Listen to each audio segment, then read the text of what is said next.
Debido al asentamiento de la población en zonas altamente expuestas a todo tipo de peligros de origen natural y a sus condiciones socioeconómicas, la comunidad tiene distintos niveles de vulnerabilidad.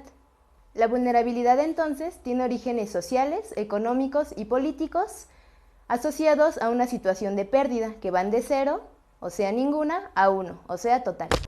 Es decir, de acuerdo al nivel de vulnerabilidad, las comunidades son susceptibles a niveles bajos, moderados o altos de daño, humanos o materiales, así como ambientales, inclusive sociales y emocionales.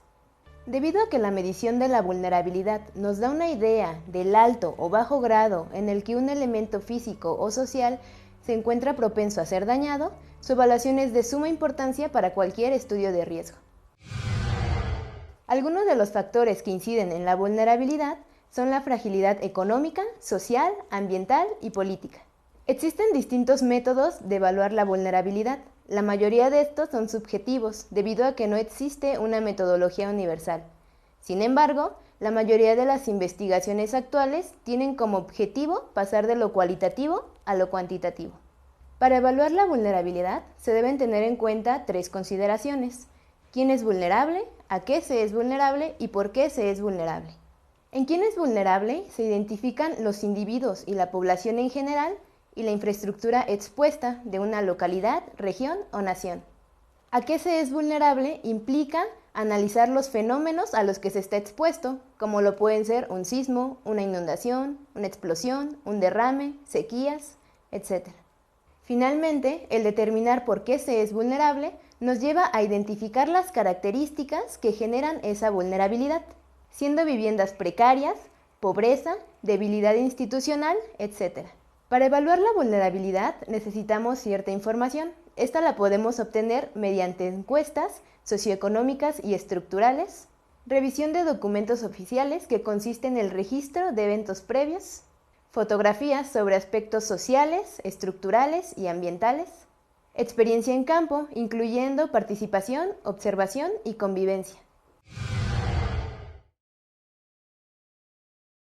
Como ya hemos visto con anterioridad, la vulnerabilidad es un elemento fundamental para estimar el riesgo. Se consideran diferentes tipos de vulnerabilidades: la vulnerabilidad social, la vulnerabilidad física, la vulnerabilidad estructural, la vulnerabilidad económica, entre otras.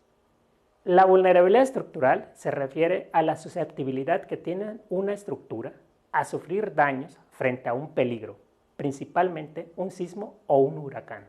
Esta estructura puede ser una vivienda, un edificio o un puente, y los daños pueden manifestarse en los cimientos, en las columnas, muros, vigas y losas de la edificación.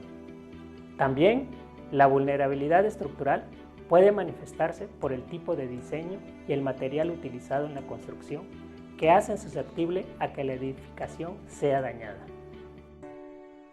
La vulnerabilidad física se refiere a la vulnerabilidad que tiene una persona, una población o un ente expuesto, dependiendo de las características del lugar geográfico donde se ubica. Es decir, la susceptibilidad que tiene el ente expuesto a sufrir daños debido a las condiciones físicas del lugar donde se encuentra. Un ejemplo muy ilustrativo de este tipo de vulnerabilidad es la vulnerabilidad física de la Ciudad de México ante sismos. Parte importante de la Ciudad de México se encuentra construida en el lecho de un antiguo lago. Este tipo de suelo se caracteriza por no ser firme, sino blando, permitiendo la amplificación de las ondas sísmicas e incrementando la probabilidad de daño, debido a un sismo de una magnitud determinada.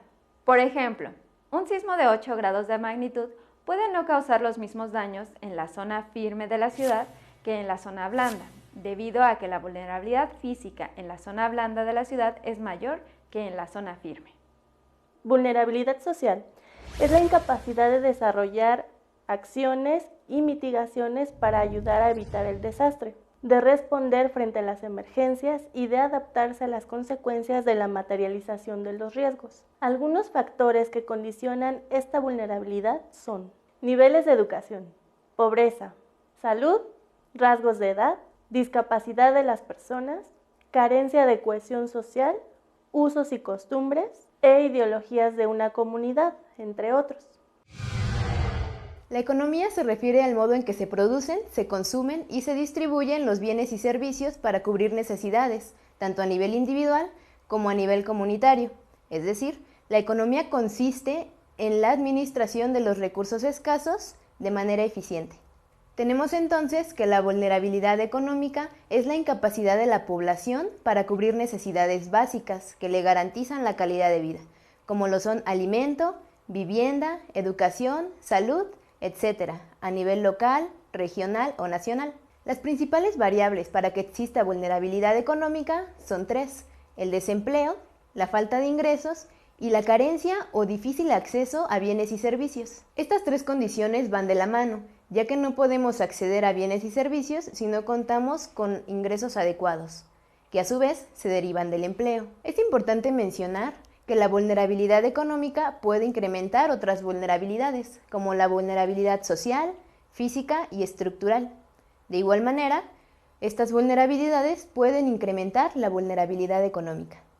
Todos los tipos de vulnerabilidad incrementan los daños esperados. El daño a ingresos, empleo y bienes y servicios impactan drástica y directamente a la población, viendo afectadas sus actividades cotidianas. Por ejemplo, en la siguiente imagen se muestra la vulnerabilidad económica de la cabecera municipal de Motocintla, estado de Chiapas, México. En color verde fuerte, la distribución espacial del nivel muy bajo de vulnerabilidad. En color verde claro, el nivel bajo. En amarillo, el nivel de vulnerabilidad moderado. En color anaranjado, el nivel alto. Y en color rojo, muy alto. Tenemos dos sujetos: A, con bajos ingresos, y B, con ingresos moderados. Debido a los niveles de ingresos, el sujeto A únicamente puede adquirir un terreno de bajo costo, área roja, y construir una vivienda de pobre estructura. Debido al mayor ingreso del sujeto B, este puede adquirir un terreno de mayor costo, áreas verdes, y construir una vivienda de buena estructura. Observamos entonces que el nivel de ingreso para cada sujeto incrementó la vulnerabilidad estructural y física del sujeto A y la redujo para el sujeto B. Espero que te haya quedado claro el tema de vulnerabilidad y te invito a continuar con el tema percepción del riesgo.